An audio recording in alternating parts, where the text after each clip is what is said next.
2023 was the worst year for international students or anybody who's looking for the job in tech market. So I'll go even beyond that, like start day one, but then come prepared for that day one. So I landed here on 1st of August, and I think 23rd or 24th August is when I actually started. And I knew for a matter of fact that internship applications actually start as early as September. The next day, I get an email from the recruiter. They say, "Okay, I think would you mind working for 2 semesters instead of just fall?" How much money do data analysts make? Have you talked to Elon Musk?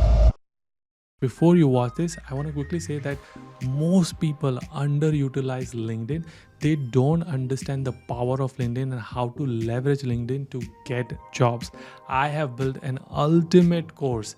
It's going to teach you everything from optimizing your profile, getting sourced by a recruiter on LinkedIn. There are live examples, and also how to use LinkedIn and leverage LinkedIn to create the job opportunity that didn't even exist. You didn't even know that it existed. Let me give you a quick sneak peek, and I will tell you that more than 350 students have joined this course and they are loving it. And you can see everything from setting your profile, networking, search techniques, job hunting technique, and like live examples where I'm actually reaching out to people and doing cold networking, etc. You'll also get free plugin, premium plugin for H1B and OPT and all of that. So I highly recommend you check out. Link will be in the description. Thank you, Ayush, for doing this. Really means a lot. I am so excited that you said yes to this, and I'm excited to share your journey for everybody, and you made it through Tesla. So Yes. I am excited to learn how you got there, and you graduated during the worst time of the year. So like I'm excited to know. But before we get there, let's do a quick intro for people who might not know you. Like, who are you, where are you from, what did you do in United States, and what do you do right now? So I am Ayush Baldava. I am from Hyderabad, India. I work as a data analyst in the finance payroll org of Tesla. Currently, I live in Salt Lake City. I did my master's in management information systems from University of Texas, Dallas. I also have a bachelor's in computer science from India. Cool. Did you have any work experience back in India or no? Yes, I mean a little bit of work experience. I worked in professional services as an implementation analyst, Hmm. but that was like 11 months of work, out of which 5 months was internship. Got it. So Okay. So not not really really like a real experience, but correct. something that you can put in your resume to like impress recruiters. Exactly. I mean, I think I graduated during COVID from my bachelor's, and I always wanted to come in 2020, but I had to push it. I had Yeah. to get Okay. up that offer. Yeah, we're gonna do a special podcast on your student journey and UTD and all of that. But this Perfect. one is going to focus on your job hunt journey. So, walk us through the timeline that you landed and you are in UTD. When did you start looking for full time job? Like, what was that timeline? Like, walk us through that. Because also you were sorry, the context for people this might who might be watching this year later is like 2023 was the worst year for international students or anybody who's looking for the job in tech market. So Yeah. how, like, when did you start? This might sound cliche, but honestly, like everyone told me before coming here that start on day one, Hmm. right? And I did. I think that was very true in my case. I started on day Hmm. one, and I think what I really did is I wanted to make sure that all the people that I already knew here, like my friends, my relatives, and other contacts that I made, they are aware that Ayush is here. He will look for internships. He's going to look for full time. So I made sure that I am on their radar. They are aware that okay, I am there in the market. Hmm. So I think I would recommend that start on day one for sure. Yes, and I'll go even beyond that, like start day one, but then Mm. come prepared for that day one. Yes, Because like some people don't have their resume, some people don't have their LinkedIn ready, and all of that. They're starting once they come here, and then they're stressed out. So uh, I absolutely. I love that you said day one. So did you have any internship or no? So are you talking about during my masters? Yes, during your masters. Yes, I did two internships. So the first internship was in summer 2022. I worked as a business planning analyst at Alcon. Hmm. And post that, I worked for 2 semesters at Propeller, which is a management consulting firm. I worked as a data and management consultant there. Got it. Okay. So obviously, your data analyst helped in building your resume for full time. So I want to. I know we were supposed to talk about full time, but I want to like now learn a little bit about how did you get the internship. So you started day one, but when did you like really start applying for these two internships? What was the timeline? I think August 2021. I landed here on 1st of August, and I think 23rd or 24th August is when I actually started applying full Wow. fledged. Yeah. Because I just wanted to be out there. I did not want to, be late to anything. And I Mm, knew for a matter of fact that internship applications actually start as early as September. yeah. So I had to Yeah. make sure that I build my resume, I build my LinkedIn before that, and at least start applying, because then there will be a lot of iteration to update your LinkedIn, update your resume based on the job, and to get to a standard kind of resume that you can tailor. It takes a lot of time, a lot of suggestions. What you're gonna watch is an amazing story, but before you watch that, I just want to quickly say that all of these story, I compile the key insights from these stories and all the podcasts that I do, and I put this in my free exclusive newsletter community. Every week, more than 16,000 people receive my newsletter, and they love it. And here are some of the examples you can see. This was a podcast on George Mason universities, and you can see how to network and 10% cold emailing, powerful LinkedIn techniques, and so on and so forth. So if you're interested in becoming part of this exclusive newsletter community, absolutely free. Link is in the description, or you can go to udj.com/newsletter. This is true story, which I've been telling in my videos, and you are a testament for that, is that a lot of hiring for, so you came in fall, and you were applying for summer internship, which is next year, Correct. like almost 10 months, 10 to 12 months later, and you were applying like in August, September, October. That is when the big hiring for summer internship happens, and that's why it is important.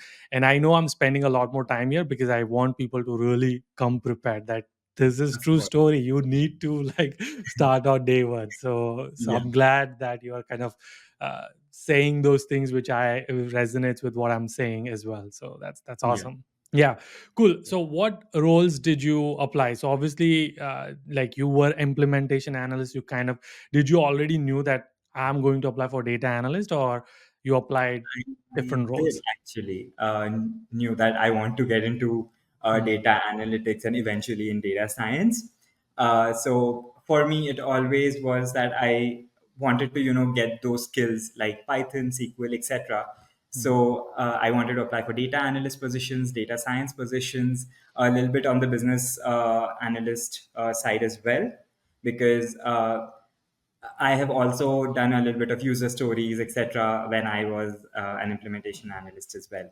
So those were definitely my positions that I was looking for, and I somehow wanted to get into data consulting. Hmm. Uh, I don't know why, but I just wanted to. Yeah, yeah. So I applied for those positions as well. And so obviously you ended up getting the summer internship, and you worked there. Uh, it looks like you did two of them, but both of them convert into full time, or they did not, and you had to restart with this whole Tesla thing.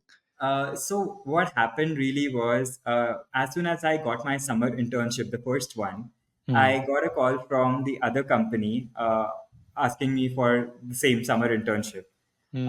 interview, and I told them that sorry, I cannot consider it because I've already Accepted given that my one. acceptance to Alcon. And I asked them though that can you actually interview me for like fall and spring so that I can Hmm. continue for those internships. Um, so as soon as Alcon ended, I really liked it. I asked them for a full-time offer, but at that point, there was nothing that they could offer me. Hmm. However, I really made good contacts there. Uh, for Propeller, I think I ended my internship in May 2023. they were giving me an offer for December 2023, which would Mm. not work for me. So Yeah. in a way, I did not really have both of those full time offers. Mm. So I was simultaneously applying for those full time positions. And I think my manager also was really helpful when I was in Propeller. He was like, okay, I think you should do this to apply, because I know the market is not that great. And Mm. we don't have anything open. And they had a round of layoffs that was already planned. So they did not have anything to offer at that time. Mm. And so the second, the propeller one, that was also data analyst role. Yes, so that was a data and analytics consultant. So I really worked for a lot of like retail clients and other Mm. clients to help them on their data analytics part. Got it. Okay. And so you said like, I already accepted Alcon. I'm gonna continue with the summer.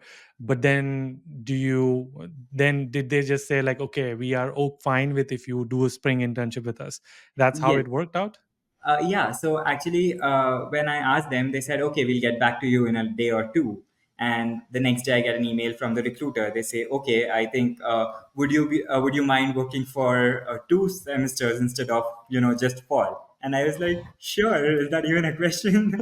I'm open for it. Wait a And minute. So this is so interesting. Okay. You so technically first semester you studied.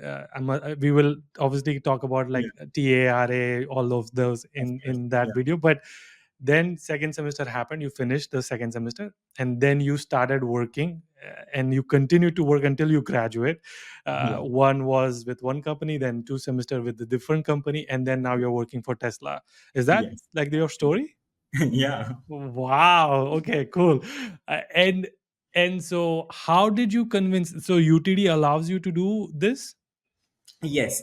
So you have 365 days for CPT, right? Mm, yeah. So the first internship was just 12 weeks. And then these two internships, it was probably, coming into that range. So I made sure that I don't exceed those Mm, days. And I wanted to make sure that I utilize the total CPT, mm, so that I get good experience that will really help me build my resume. And I, at mm, least when I talk to interviews, I'll have something to talk to, something to mm. talk about. So uh, Yeah. And I'm assuming the other 2 semesters you actually co-opted, like not necessarily full-time CPT. I mean, like, did you work full-time and also took the courses? yes. So for the first semester, I work for 40 hours every week. However, for the second semester, they were open to 40 hours, but I also wanted to look for other full time opportunities. Mm, So I just worked for like 20-25 hours. mm, So that's mm. how it was. Got it. Okay. Interesting. And what I truly love about your story is that you had two offers and you did not let it go. You kind of somehow like it triggered like, okay, I should not just let it go. Who knows? Like maybe ask the question. So it is important to ask these. You might think it's a stupid question. What if they will think like, oh, I'm already accepting some other company, but you did not think about it and you just asked and look at you Yes. like Yeah. that's amazing. What could go wrong, right? I mean, I'm asking if they agreed, or else Yeah. at least I have something else that I'm doing already. So, Right. Yeah. So there's no loss. Yeah. I love it. And my boss always said, there's no stupid questions. And the answer is always no if you don't ask. So, so I love that. Okay, cool. So, what was your job search strategy? So, what is the first thing you did? It sounds like uh, like the day you landed, you made sure your network knows. So, you obviously applied the combination hybrid strategy. yeah. You went with referral and also a cold application, at least from sounds like it. And then so what are some of the steps that you took to like get to that stage of like, okay, I'm starting to get interview calls? Before you watch this, I just want to say that if you're planning to come to United States, you have to crack F1 visa interview, and that is going to be the most important interview of your life because that can change your life. And guess what? Many students get rejected because they don't understand what visa officers are thinking and how are they making that decision. To solve this problem, I made the ultimate F1 visa course with a visa officer who served in Mumbai consulate and Delhi consulate for 5 years. She approved and denied more than 40,000 visas. So she knows and understands how visa officer is thinking, what they think about approving and denying. I'll give you a quick sneak peek. Here's what our course look like, and it is comprehensive. Each sessions are like long. There is DS 160, entirely step by step process, preparing what did you have to do day before, day during, what to say, what not to say, what to wear, documents you need to take, what to expect at the interview, what is the successful criteria, if you had refusal, how to overcome that, what are the most common questions, how to answer finance related questions, mock interview, and bonus guides as well. Trust me, this is the most comprehensive F1 visa course that you will ever need to watch. So if you're interested, link is in the description. And now I'll let you enjoy the video. All right. So, as mentioned, like resume and LinkedIn, make sure that I made sure everything is updated. If I took any courses, that was on my LinkedIn. If I did any projects, that was on my LinkedIn.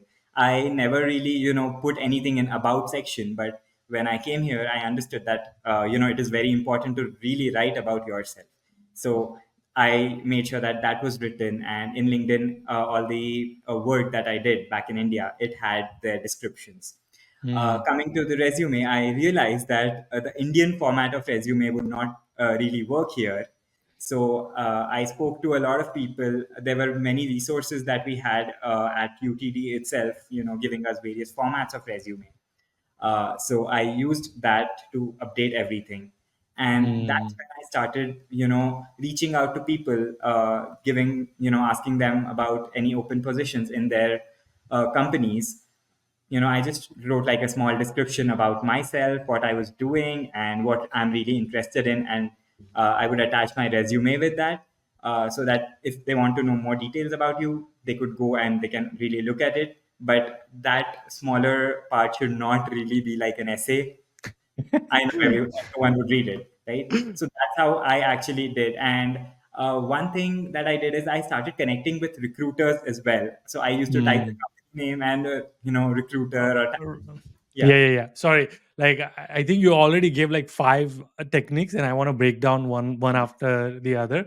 And so let's first go through your profile, because you said you optimized your LinkedIn profile. This is your beautiful profile. I love Tesla. Hopefully, you'll have four of them. uh, so walk us through what changes you do make. So first of all, you updated your about section. Yes. So I did not want it to, have a lot of information. I just wanted to have very limited information, and that's, what I did. I just wrote a smaller description here.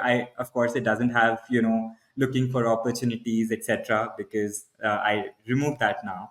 But it had that content as well, that I was looking for full-time Hmm. opportunities, Hmm. all of that information, Yeah. And then and I'm assuming, what was your headline? Because I think that's also very important. yes. So right now it's data analyst at Tesla, but what was before?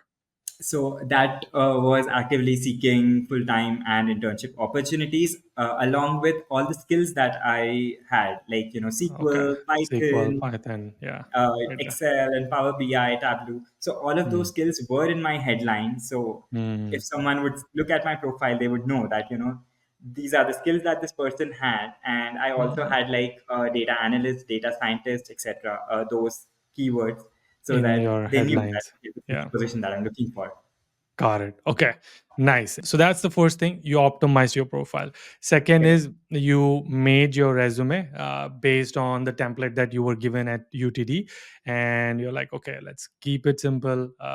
Do you have that resume somewhere? Is it possible for us to kind of quickly glance at it? Should have something. Let me check that real quick. I have Just the go. current resume, I guess, which is very similar to that format. Okay, so here's your resume, which I see it, and then if obviously header, your education first, all your skills, which looks amazing, and I'm assuming if they asked you question on any of this, you can answer it. Yes. So what I really believe is you should just put those things that you know, Yeah. because if you put any other thing and they ask you a question, and you're stuck. Yeah, yeah. I somehow would not like that. Right. Yeah. So obviously, you and then these were relevant to the jobs that you were applying to. These were relevant to the jobs that I was applying to, as well as because I have a CS background and I knew few things. Hmm. So I just wanted to make sure that the team is aware that okay, he has these skills as well. Nice. And then, of course, you've added both of your internship experience. I see some numbers here. Amazing. Anything to call out that like which you felt like, oh, I didn't know this is how the resume works when you came to United States. Yeah, thank you that you brought that up. Quantitative things like you also need to be showing that oh this is what impact you made where you were Hmm. working, and that could only be usually shown in quantitative measures. So either you might have reduced time by creating some kind of automation, Hmm. call that out. That would really help the interviewer know that okay this person has worked on this and made this impact. Hmm. For sure, definitely add those things. And Yeah, if and you are and for working, example, like what he's talking about, reduce quarterly analysis time by 40%. Like that's shows the it not the only shows what he did, but also what he accomplished by what he did. exactly. And you might have used some language or some kind of tool to do that work, right? So add that as well. Like you can see Hmm. that I've created dashboards, etc., but using what? I used Hmm. Tableau, I used SQL. Hmm. So then it will really help them understand okay here's how he did it, and these are the skills that he had which Hmm. enabled him to work on it. Yeah, So I think these things are very important. You have to point those out. yeah, and people who might not have work experience, academic projects is what you will be They do using play a as your significant yeah. role. Yeah. So just implement the same kind of accomplishment mechanism in the resume as well. So then you fixed your resume, you created your resume. Now you started emailing, cold messaging people on LinkedIn. Uh, and the messages was brief, saying like, hey, I'm interested. So how, first of all, like how do you find the people, and then who were you targeting, and then what was that message like, do you remember? Yes, I think I have that. I can probably share my screen and show you. Okay, Uh, let's do it. but it was mainly, a very brief description about who I was. Here's what I had. So I liked the position at LinkedIn as, a business operations associate. Mm, So I just asked them, hope you're doing well. I recently graduated from UTD with a master's degree. And I mentioned that the business operations associate position really interested me. I have this experience, and I attached my resume and cover letter. Uh, and I asked them if you can probably talk to the recruiter and see if I can be interviewed. And this was actually the hiring manager itself mm. that posted this job on LinkedIn. So I emailed her. So okay, but this is a simple messaging, and I'm assuming you just did the same kind of thing, modified it based on the position, and then keep sending it to different recruiters and hiring managers. So now let's go through the strategy of like how did you find these people. So now what I did is if I want to look for any HR analyst position, let's say. So I just choose to type Alcon HR analyst and look for people there. You'll And so see one. how do you, so Elcon is obviously the name of company. So Yeah. would you have the list of companies that you want to look for? Yes. There were two things that I really did there. One thing that was I had like a list of companies like Fortune 50, Fortune 100 companies. And I used to go to their careers site and see if there's any position that really interested me. Okay. That was one thing. And the second thing is when I used to when I went to the jobs tab here, uh, I used to search for any company that I'm interested in or any kind of position, or I could enter like Python, SQL, etc., any skill that would list a bunch of positions, and I used to save those positions all the time during the day. And once I'm home, I used to apply for all those positions. And by saving those positions, it would give me similar recommendations. Hmm. So that would be very important, and it would save a lot of time to Hmm. search for positions that I'm interested in, Hmm. because usually those would be the type of positions and those would be the skills that I wanted to look at. Got it. uh, and for sure, like when I was looking for people, and when I was doing that, as I mentioned, I was just looking for people like this. uh, just enter it, and you'll see a bunch of people who work at Alcon, who are in those teams. Hmm. You would probably want to connect with them if they are in the same team. Hmm. And here you will see a bunch of posts related to that, Hmm. and that's how I connected to recruiters. And what really was interesting is when I connected to one recruiter, that recruiter used to like or share some other recruiter's post, which was from another company. And that's how Oh, I built smart. my network. I used to connect to recruiters that way and ask them, oh, do you have any positions open or not? Uh, And I used to and go to and does LinkedIn. the recruiter entertain? So was there a different messaging for recruiters, or was it pretty much the same kind of format? And Uh, Probably a similar kind of format itself. But before like texting the recruiter, I used to check if there are actually some relevant positions that are open. hmm. And I would probably put those positions that this is a position that I'm interested in. If you can probably see who is recruiting for it or connect me with that person, Hmm. and I can take it from there. Hmm. So I think a similar kind of message uh, to the recruiter as well. Yeah. So you basically spent a lot of time and you optimized LinkedIn and you spent a lot of time on LinkedIn because that's how you kind of navigated trying to find recruiter. They are connected with other recruiters. You go and reach Yeah. out to them, and like how many responses did you get? Like if you message 10, did you get all Okay. of them or No. So LinkedIn was like my Instagram at that point. I used to just be on LinkedIn. However, the response rate was like 2%, 5%. If I'm really lucky, it would be 5%, right? or sometimes it was just 2%. So that initially definitely kind of made me upset that, oh, I'm not getting responses. Is something wrong with my profile, or is there Hmm. something that I'm doing wrong?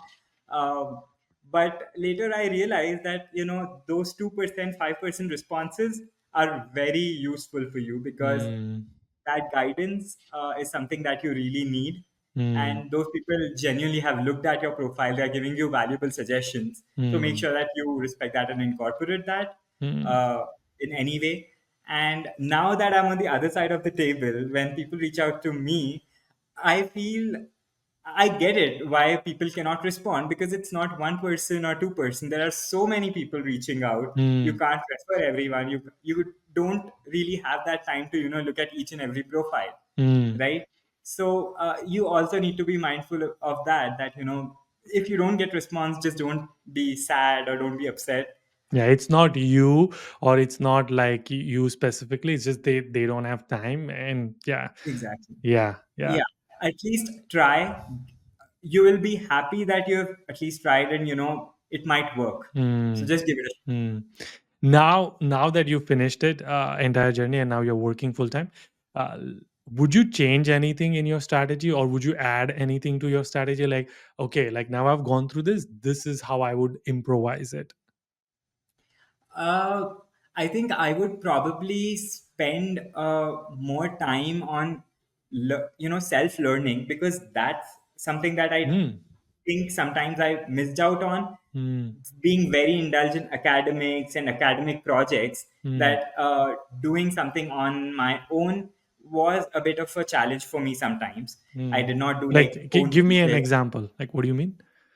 So let's say, I was always comfortable with Tableau for Mm, BI, yeah. right? I never explored Power BI, and Mm, I used Tableau all through my masters as well. mm, But now that I'm in the industry, you should also, have another tool mm, in your skill set mm, that could really help, and that could replace or would act as a concurrent system that you can work on, right? Mm, So that opens multiple doors. When you're talking to an interviewer, you have a lot to talk to, and you can, talk about why this is good, why this is not good, what mm, you can use, what you should not use, what are the pros of this software, what are the cons of this particular software.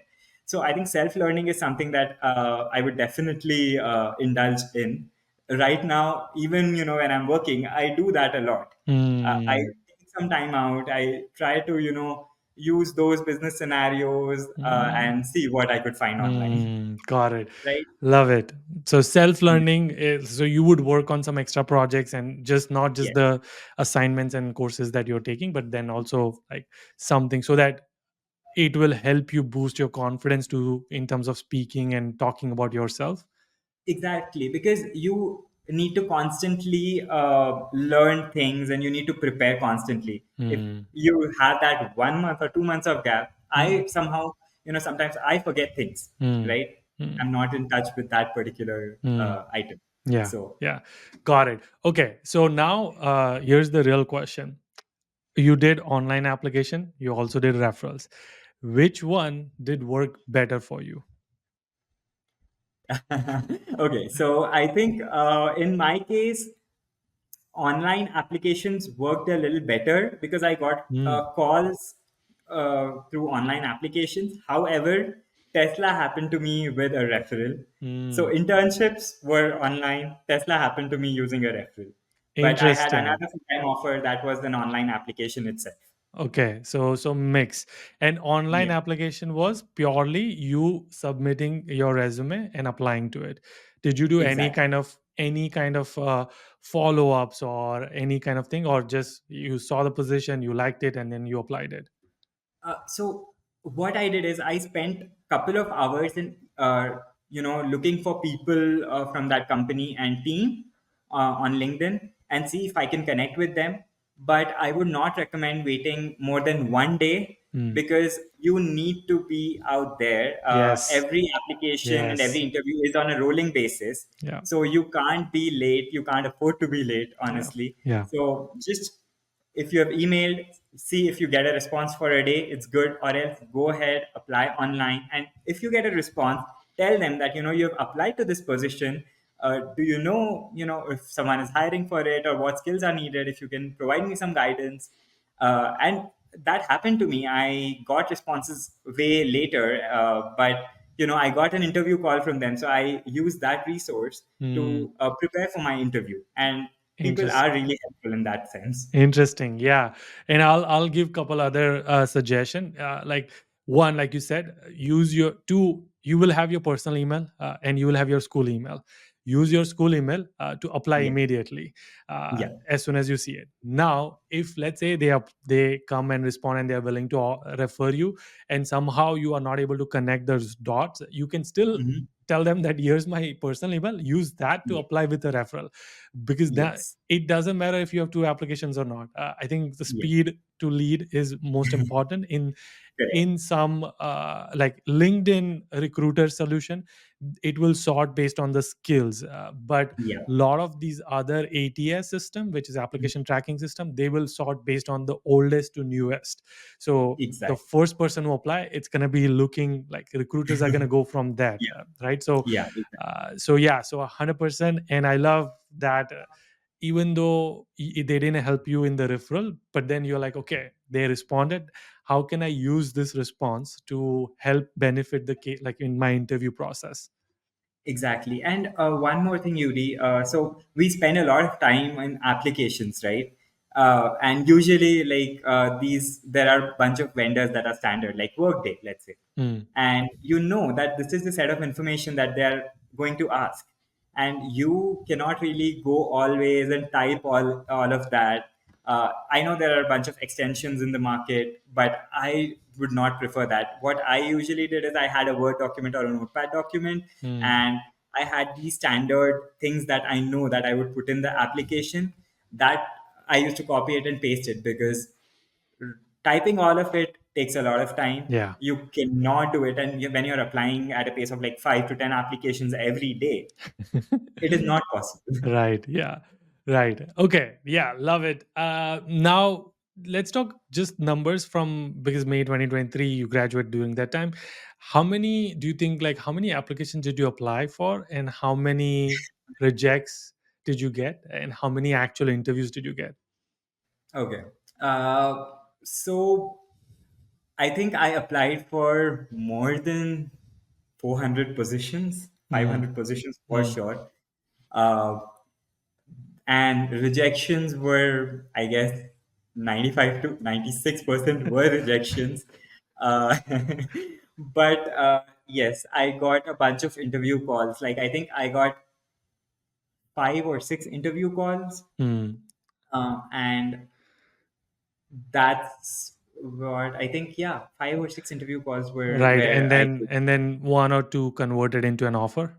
Yeah, so Yeah. like 2 or 3 probably converted into like a full-time offer, Oh, so wait, and you had those three offer during. 2 offers, Two offer. Okay, one great. Great. potential, That but is I still good didn't because people are not even getting interview calls, and you got two offers, and you had no experience. Obviously, I think your internship played the biggest role, in my opinion. But of pursue. course, you were very diligent in your application. So, the Yes, reason I was asking this is I want people to like come with this expectation that it is expected for you to like apply and wake up with rejection emails. Like, Ayush, please say this like you would wake up and see rejections. In fact, that's yeah. that's a routine. Trust me. I used to wake up, my alarm used to ring, and woke up. I used to open my Gmail. I had bunch of rejection emails. I used to archive them, and it would be a fresh start. Mm, Initially, it used to make me very sad that I'm literally waking up with rejection emails. mm, Is that how it is? But you get used to it, right? mm, Nothing wrong with you. There are mm, a bunch of things that people are looking for, and they have a lot of filtering criteria. mm, So you just have to keep on applying. mm, And sometimes I feel that it is very important to apply for more positions as well, because then your probability of getting something would increase. mm, mm, But make sure that you know what company you're applying to, mm, what kind of position you're applying to. mm, Because when I used to go online, I used to see a bunch of these staffing agencies and stuff. I mm. did not want to spend my time on that, honestly. Yeah. I wanted something that could really help me grow, right? So make sure you read about the company, you read the description of the job you're applying to Yeah, first. yeah. Like, look at the numbers, like you just stated, right? Like, 500 plus applications, six Yeah, interviews. You just need that many interviews to convert one full time. So, exactly. so yes, there's gonna be many rejection, but once you have it, make the best out of it. And I'm sure we're gonna cover that as well. But Yeah, like, I just wanted to like throw out there because I know there are many people right now in this zone, and they're like feeling that they're hating their life right now and they feel miserable. But I just wanted to give them this motivation, like don't give up. Like, you never know, that one interview call might be just before you give up, and that might be exactly. your full-time offer. Yeah. Yeah, I yeah, think I completely agree with that, Yuri. You cannot stop at a point. You have to continuously work towards what you want. yeah, Yeah. yeah. Cool. Okay, let's move on to the next one, which is, did you, before we move on to the interview process and prep for it, did you Mhm. track the applications at all? Because you were applying, and what if like you got an interview call and you're like, wait a minute, like I don't remember what was the position. Did that happen at all or no? Yes, that happens quite a lot. Initially, I was trying to be very organized, and I had this Excel tracker where I Yeah, would list. yeah, But after 50 applications, you cannot do it right. because there are a bunch of things going on, Yeah. right? But what I would recommend is having like a good, clean inbox, Mm, the email inbox. mm, Probably, have a separate email if you're applying using your personal email address. Have a nice separate email address. If you're using your UTD email, then probably, I mean, the college email, then yeah. probably have a new folder where you place everything. So Mm, you know that you apply to this position at mm, this company and archive as you go. yeah, love it. That's the only thing that I did because it is very difficult to track. And once you have that clean inbox, you know that okay, I applied at this time, this And is the so company. let's say you get an interview call. How do you remember like what was the position? I would just look at my inbox. Okay, this I get a confirmation email, right? You have Right. applied to this position, Yeah, yeah, yeah. and I see the position details there, Yeah. right? Okay. And sometimes what I always feel is like if I've applied for a position today, I would have all those job description links somewhere saved, Hmm. at least for 10 days, and then I used to keep clearing out because sometimes it expires, you don't get that thing, and Right. usually Yeah. it takes 2 to 3 weeks for a recruiter Hmm. to reach Hmm. out. So at least have those links at least for that time, Yeah. and then you can Yeah. clear. Yeah, But and there are yeah, bunch of extension that people can use again, yeah, like where you don't even have to do anything. There are extension where you can just click on the job description, like job that you are going to apply, and it's going to copy paste the content and just save it. wow, okay. So when you get an interview call, you can just go back to that extension in that dashboard, and then you can just look at it. So Yeah, I wish I knew that. yeah, yeah, But yeah, and thank you so much. I think that's a very good suggestion. yeah. Anyway, like let's go into the interview prep. Like data analyst interviews, walk me through how did you prepare for it, and then like what are the steps for the interview, and like what kind of things they ask you. There are a bunch of skills that you must possess, if you're looking for data analyst positions. Of course, SQL, that is like the core, and I feel Excel Mm. is a very powerful tool. and Everyone, and it's the most yeah, underrated, I feel like. I agree. Yeah, people don't say excel as much they should. Like it's Yeah, every data analyst I've worked with in my career, last 8 years of my career, they are like, "See, excel." I've never seen a data analyst not using an excel. exactly. Yeah. It's a very powerful tool, and everyone needs to know like good Excel formulae, pivot tables, macros. Those are very important. Yeah. Yeah. Lookups, etc. And then, as I mentioned, SQL, Excel. You should also know a bit of XML because that's how you kind of load data into other systems. So you Mm, should know some kind of a markup language, mm, and know automation tools like Python is one of the languages that you can use for automations. You can use Microsoft Access. You can use and I think Power Query, that's mm, one thing that I quite use a lot these days. mm, Uh, Apart from that, I think data visualization tools like Tableau and Power BI, these two are very important. So I took those in my masters as well. Like I had a Tableau class, I had like a Python class, I had R, and of course all the other data mm, analytics mm. foundations. So don't stop preparing for interviews. Keep on learning things because you can't do like 1 or 2 day prep for any sort of interview. You have to know the basics really well Yeah. to crack those. So I think constantly keep on learning. That's how I used to prepare for my interviews. I used to like take bunch of SQL queries and Did try you to do like how software engineers have lead code and they have to do lead code day and night? Did you had to do lead code? a little bit. Like I probably used HackerRank for SQL a little bit, um, but what I usually did is I used to pick up problems or questions from some kind of book or any other online resource that I had, Hmm. and I used to do something on my own. Hmm. That helped me for sure. Hmm. And I had this huge Excel list where I had all these formulae. So each sheet had like a bunch of formulas applied to it using some data. So before an interview, you go to that sheet, you see, okay, this is the formula, this is the data, this is how it transforms it. Hmm. Right? So I think that is very helpful for like a quick prep. Hmm. You did like your own version of quick cheat sheet or Yeah, something like like. a cheat sheet, Yeah. right? So that was like a practical cheat sheet where you could see data and see how it transforms. Right. So that's also a good way of learning.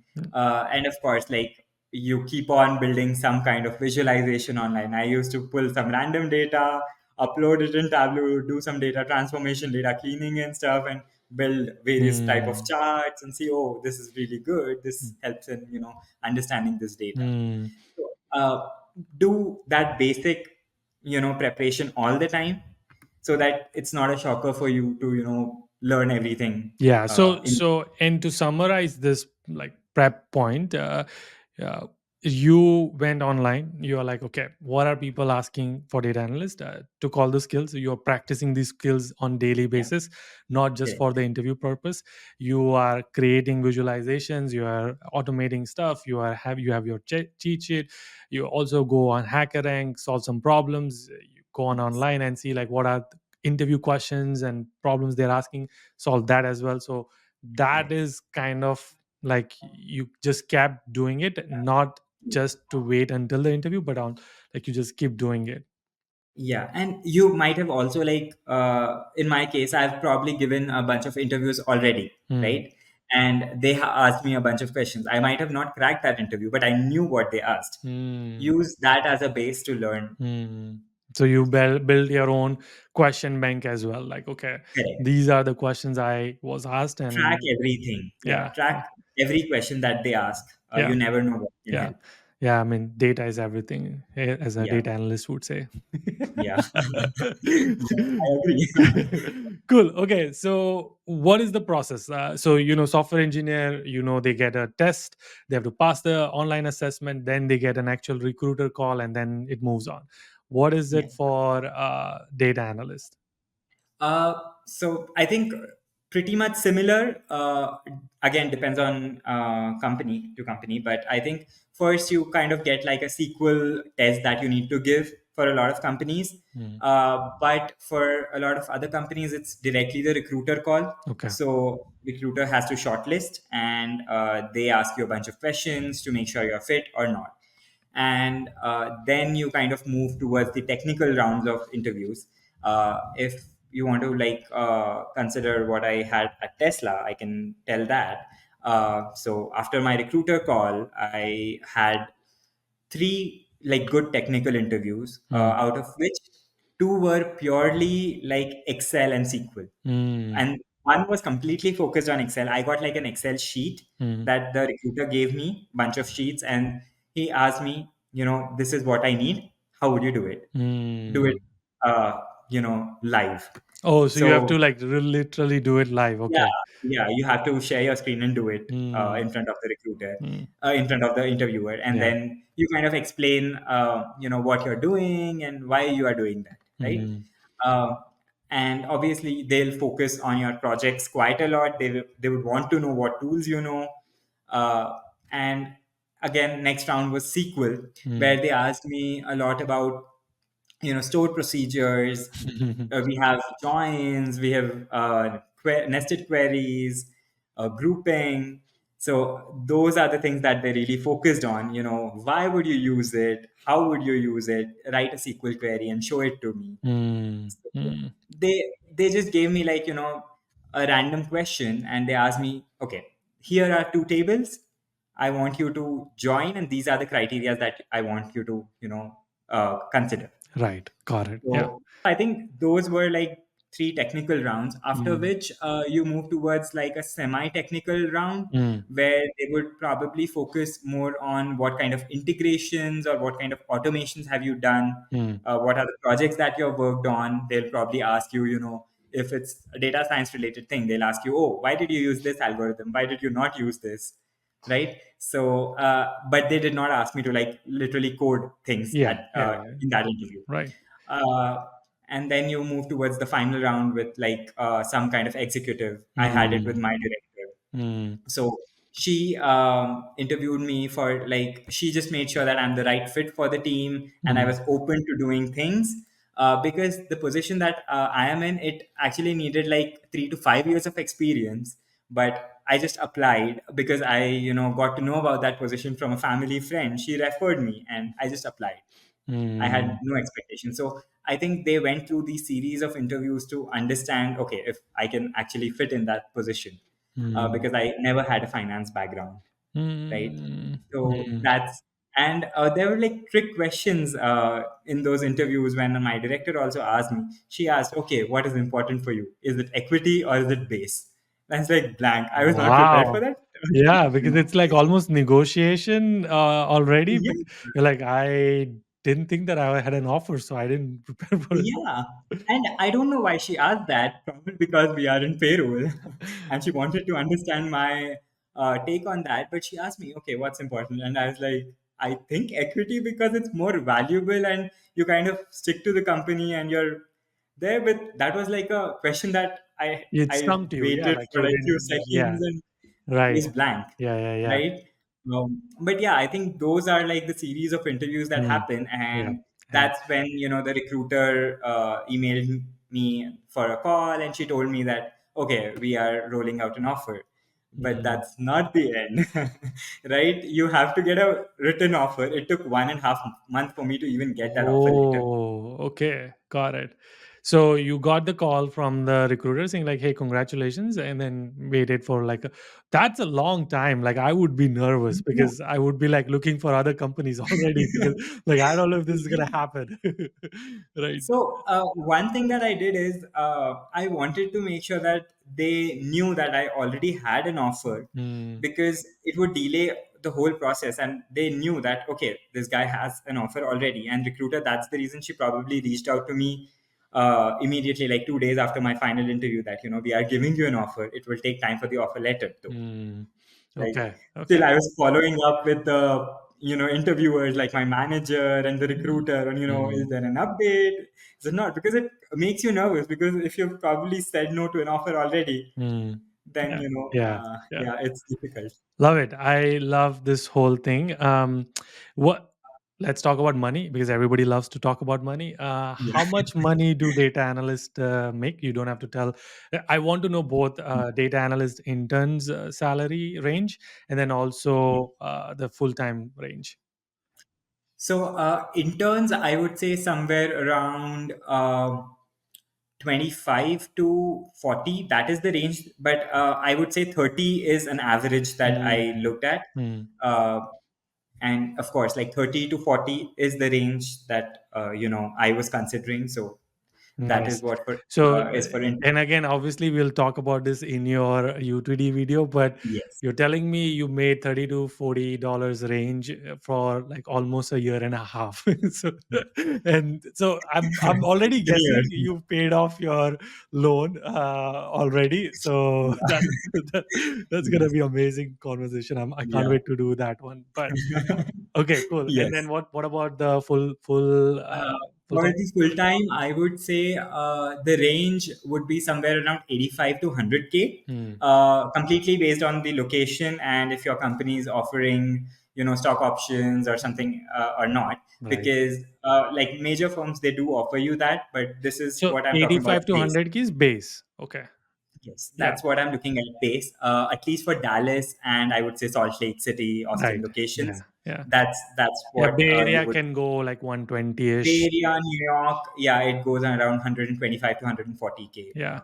Yeah. Yeah, And of course, stock equity could be like almost 100K or so. But the yeah, it depends. trick Again, is, so around, I would say stock and equity, 40 to 60K is the mm, range that you're looking at.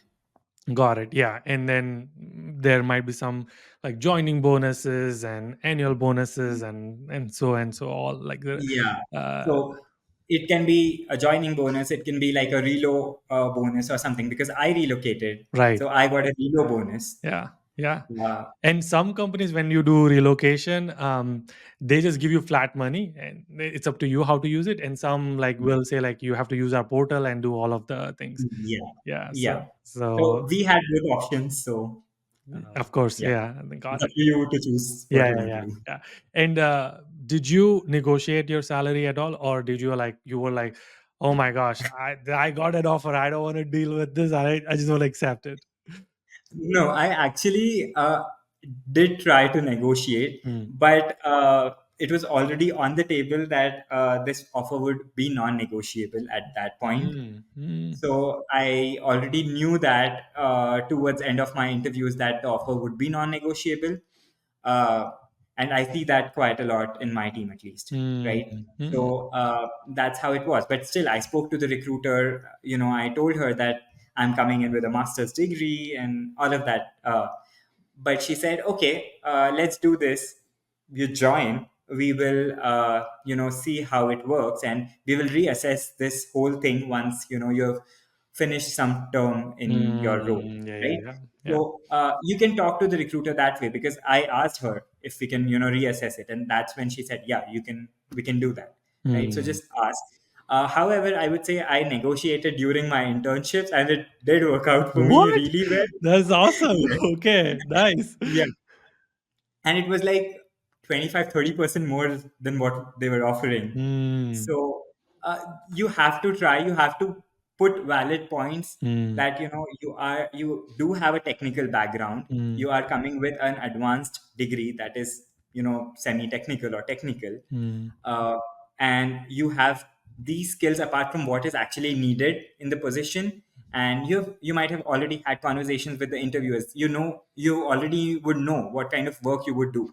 So you could also mention that I'm going to do this to ensure that things are optimized. mm, So I think when you talk that way, you talk technical things, you talk about how you can improve things, they mm. will actually consider. And trust me, Yudi, it did not even take 1 hour for them to get me To with renegotiate and give you a new offer. one. Yeah. Yeah. Yes, And in 2022, when I was looking like to switch my role, I got 6 job offers. Every single one of them I negotiated, and every single one yes, of them they increased my pay like 15 to 30% or so. exactly, And there's always a room for negotiation. So never accept the yes, first offer. That's the rule. exactly, And my recruiter will also say agree with this, because she says like, yeah, we always have a room. We like we try to balance it out. So because we know that exactly. there's always going to be a negotiation, so we try to like go a little lower than the max budget kind of The thing. max, yeah. Yeah. Unless you try, The answer is you always no. cannot. The answer is Yeah, always no. Right. exactly. So yeah. Okay, cool. What is your day like what does data analyst at Tesla do? Like what does your day look like? Okay, so I think you would see me building a lot of reporting, Mhm. like internal reporting and external So you reporting. wake up, you go to their office. Do you go to office or is it remote?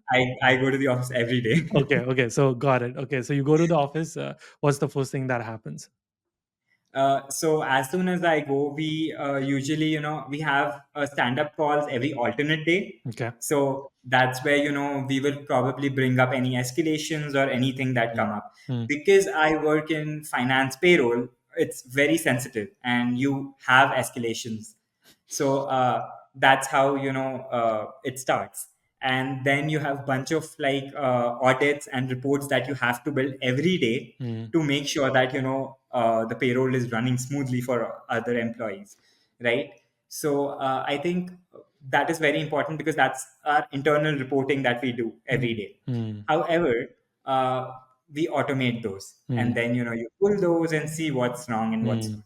mm, But what we get a lot is external reporting. So either other teams would request, or probably any government agencies would request for a lot of data that they need from Tesla's payroll, right? mm, So that's where we actually build those reports according to their needs. mm, So I think a lot of my work has reporting, along with building automation tools. Like, I know that this is a request that I'm going to get every quarter, mm. right? So why do I not build an automated report that would generate and send it directly? I don't want to spend my time doing it manually, Right. right? Yeah. So Yeah.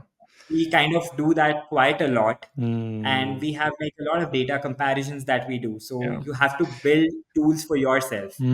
Yeah, one of the data analysts I work with in my company is like I work in the marketing side of things. So we have a lot of affiliates, and they require because they are running a lot of ads, performance ads, and so they require to see like what's working and where the traffic is generating the most revenue. Yes. So then Mhm. they're like, "Hey, can we get daily reports?" So instead of doing manually, they would be like, okay, let's generate this report and automate it and send it to them weekly basis. Yeah, And then finally, now we also have created like a login and everything for them, so exactly. in Power BI, so then they can Yeah, just like see it directly. So gotcha. Okay, nice. So a yeah. lot of reporting, a lot of I'm assuming a lot of And communication as well, because you I was about to get there because there are days where I have continuous meetings for like 10 hours. Like I Mm, have 12 meetings on my calendar mm, and I have to attend those calls. And those are mainly, I we communicate a lot with our cross-functional teams. As mm, a data analyst, you would do that mm, because you would want data from so many sources and mm, you have to talk to them on how to improve that data quality. How can you get that data, right? mm, So you have to talk to the teams. And right now I'm working on like a really nice project, and mm. that needs frequent communication with the development Yeah, folks, with the product folks, yeah. to give them the requirements, how Mm, would the design look like. So what I feel is you're not just limited to your data analytics skill, but you have to wear multiple hats. Sometimes I'm like this business analyst giving them requirements and all of that. Sometimes I'm this product guy, looking for various things in the system, if yeah, they are right or yeah, not. I am a QA as well. I do a lot of testing. yeah. I see if integrations are working correctly or not. Like looking back now that you've gone through this journey of job hunting and now working in Tesla as a data analyst, what is that advice would you give to international students or anybody who's like trying to be in this job hunting journey? Like, what's the one piece, not necessarily one piece, but like what are some of the advices would you want to say? Okay, I think uh, you should not limit yourself to one sort of position or one sort of skill set. I would say you have to be open to work in other teams as well, Mm, because that is very important. mm, What I feel as a data analyst, pretty much all the teams now, they do have a data analyst mm, at their team. I never expected that, I would get into payroll side of business. mm. I always wanted to be on, the data Tech, analytics or yeah, data science team, yeah. the tech team. Mm, But it is not the only team that you can be in. mm, You will have various teams. You will have, supply chain analyst, you will have a payroll analyst, you will have mm, some financial analyst, right? So that is where you have to be open to those opportunities as well. mm, And you will eventually get there. You'll have to take some time and do a lot of learning, mm, but you can get there. mm, And I think, let's say it shows that they are looking for experience, like 3 years of experience, but I think that should not be a blocker for you mm. to Yeah. apply if you think that position is really interesting you. Mm, Because that happened to me. This position had a requirement of 3 to 5 years of mm, experience, mm. but I still applied for it, Yeah, yeah, yeah. right? So I think that's definitely another suggestion. And Mm, I think I've already mentioned about this. I would not stop self learning. I can't emphasize enough mm, on that. mm. Not everything can be taught by university. Yes. And most important point, do not shy away. If you want to ask for help, if you want to ask for referrals, if you are shy, you can't Mm, really yeah. get into it, because you will have to talk to people, you will have to network, you'll have to connect with a lot of people Mm, to at least get some kind of a referral or get a interview call. mm, It's not like India where universities will have placements and people are going to come and recruit you. In my experience, that did not work, yeah, right? yeah. So you need to build your network. You need to talk. If you don't talk, if you don't communicate, if you Mm, don't ask for help, Google and YouTube, they are such good resources yeah. that people need to use to understand how they want to get into the market and how they want Yes. to promote Yeah. I mean, themselves, right? if somebody just watched this video, they will learn so much. Like I feel like, and they not just watch it, but also implement the things that we said. Like it's just like I'm again really, really grateful for what you like. You were so open and transparent with sharing everything. So thank you for like sharing your wisdom and journey. Like it's just mind blowing. I just hope.